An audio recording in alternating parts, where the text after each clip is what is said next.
নমস্কার, easy Bengali education YouTube চ্যানেলের সমস্ত ভিউয়ার্সদের জানাই স্বাগতম। আজ আমি বিদ্যাসাগর ইউনিভার্সিটি বিএ থার্ড সেমিস্টারের মেজর A3 বাংলার সাজেশন তোমাদের সামনে তুলে ধরব, যার মূল বিষয়টির নাম হলো চৈতন্য জীবনী, মঙ্গল কাব্য ও অনুবাদ সাহিত্য পাঠ। দেখো, এর 3টি টপিক রয়েছে। একটি হচ্ছে চৈতন্য ভাগবত আদিখণ্ড বৃন্দাবন দাসের, আর 2 হচ্ছে চণ্ডীমঙ্গল আখেটিক খণ্ড রয়েছে মুকুন্দরাম চক্রবর্তীর, আর রামায়ণের আদিকাণ্ড রয়েছে কৃত্তিবাস ওঝার। এই 3টি ইউনিট থেকে তোমরা কোনগুলি খুব ভালো করে পড়বে একটু দেখে নাও। প্রথমেই আসি চণ্ডীমঙ্গল মুকুন্দরাম চক্রবর্তীর। এখান থেকে যে সমস্ত প্রশ্নগুলি তোমরা খুব ভালো করে পড়বে তার মধ্যে একে রেখেছি মুকুন্দ চক্রবর্তীর চণ্ডীমঙ্গল কাব্যের আখেটিক খণ্ড অবলম্বনে ফুল্লরার চরিত্র আলোচনা করো, খুব গুরুত্বপূর্ণ।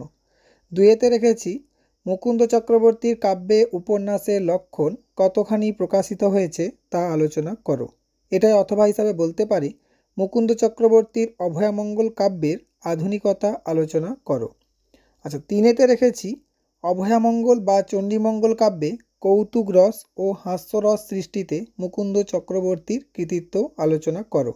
এটা কিন্তু খুব গুরুত্বপূর্ণ। 4তে রেখেছি চণ্ডীমঙ্গল কাব্য অবলম্বনে ফুল্লরার বারোমাস্যার পরিচয় দাও, খুব গুরুত্বপূর্ণ।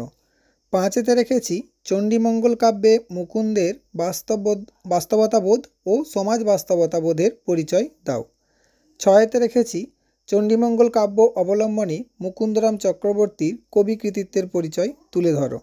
7তে রেখেছি মুকুন্দ চক্রবর্তীর চণ্ডীমঙ্গল কাব্য অবলম্বনে কালকেতুর চরিত্র ও ভানুদত্তর চরিত্রটি আলোচনা করো। দেখো, এই দুটো হয় 5-এ আসবে, আর নয় শুধুমাত্র কালকেতুটা 10-এ আসার সম্ভাবনা রয়েছে। 8তে রেখেছি কবি কঙ্কন চণ্ডীতে পশুগণের ক্রন্দন ও গুজরাট নগর প্রত্যন অংশে যে জীবন দর্শন ও জীবনবোধ আছে তার পরিচয় দাও। চণ্ডীমঙ্গল কাব্য থেকে তোমরা এই 8টি প্রশ্নই খুব ভালো করে পড়ে রাখবে, তাহলেই এর মধ্যে 5 ও 10 নম্বরের প্রশ্ন তোমরা কমন পেয়ে যাবে। আর যদি কারো মনে হয় যে চণ্ডীমঙ্গল থেকে এতগুলি প্রশ্ন করে উঠতে পারবো না, তাহলে তোমাদের বলবো তোমরা এই পেপারের লাস্ট মিনিট সাজেশনের জন্য অপেক্ষা করবে, কারণ লাস্ট মিনিট সাজেশানে আমি এখান থেকে অনেক প্রশ্ন কমিয়ে দেওয়ার চেষ্টা করব।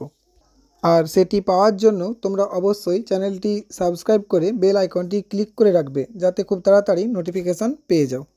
এইবার আসি বৃন্দাবন দাসের চৈতন্য ভাগবত। এখান থেকে কী পড়বে না, 1-এ রেখেছি চৈতন্য জীবনী সাহিত্য কাকে বলে, চৈতন্য জীবনী সাহিত্যে বৃন্দাবন দাসের কৃতিত্ব আলোচনা করো। 2-এতে রেখেছি চৈতন্য ভাগবত গ্রন্থের আদি খণ্ডে চৈতন্যদেবের বিদ্যাবিলাস সম্পর্কে আলোচনা করো। 3-এতে রেখেছি জীবনী গ্রন্থ হিসাবে বৃন্দাবন দাস রচিত চৈতন্য ভাগবত কতখানি সার্থকতা লাভ করেছে তা আলোচনা করো। 4-এতে রেখেছি বৃন্দাবন দাস তার চৈতন্য ভাগবত গ্রন্থের সমকালীন সমাজ জীবনের যে ছবি এঁকেছেন তা বর্ণনা করো। 5-এতে রেখেছি বৃন্দাবন দাসের চৈতন্য ভাগবত গ্রন্থের আদি খণ্ড অবলম্বনে চৈতন্য বাল্যলীলার পরিচয় দাও। 6-এতে রেখেছি আদিখণ্ড অবলম্বনে শ্রী চৈতন্যের বিদ্যা শিক্ষা সম্পর্কে আলোচনা করো। এই চৈতন্য ভাগবত থেকে তোমরা এই 6টি প্রশ্ন খুব ভালো করে পড়ে রাখবে। এরপর আসি কৃত্তিবাস ওঝার রামায়ণেতে। এখান থেকে তোমরা কি পড়বে না, 1-এতে রেখেছি রামায়ণ অনুবাদক কৃত্তিবাসের আবির্ভাব কাল ও কবি কৃতিত্ব বিচার করো। 2-এতে রেখেছি কৃত্তিবাসের আদিকাণ্ডের বিশেষত্বগুলি আলোচনা করো। 3-এতে রেখেছি আদিকাণ্ড অবলম্বনে রাম চরিত্রটি আলোচনা করো। এখানে তোমাদের একটি কথা বলে রাখি, এই যে সাজেশানগুলি তোমাদের দেওয়া হচ্ছে, এই সাজেশানগুলির মধ্য থেকে যদি কোনো প্রশ্ন সংযোজন বা বিয়োজন করা হয় সেটি কিন্তু টেলিগ্রাম চ্যানেলে জানিয়ে দেওয়া হবে। আর এই টেলিগ্রাম চ্যানেলের লিঙ্ক তোমরা ডেসক্রিপশন বক্সে পেয়ে যাবে, প্রয়োজনে তোমরা জয়েন হয়ে থাকতে পারো। 4-এতে রেখেছি আদিকাণ্ড অবলম্বনে দশরথের বিবাহ বর্ণনা একটি উল্লেখযোগ্য বিষয়, মন্তব্যটি আলোচনা করো। 5-এতে রেখেছি কৃত্তিবাসের কাব্য অবলম্বনে অহল্যার বিবরণ দাও। এখান থেকে তোমরা এই 5টি প্রশ্নই ভালো করে পড়ে রাখো, আর যদি কোনো প্রশ্ন আমরা অ্যাড করি সেটা অবশ্যই টেলিগ্রাম চ্যানেলে জানিয়ে দেওয়া হবে। যদি ভিডিওটি ভালো লেগে থাকে তাহলে অবশ্যই ভিডিওটি লাইক করে বন্ধুদের মধ্যে শেয়ার করে দিও। ধন্যবাদ।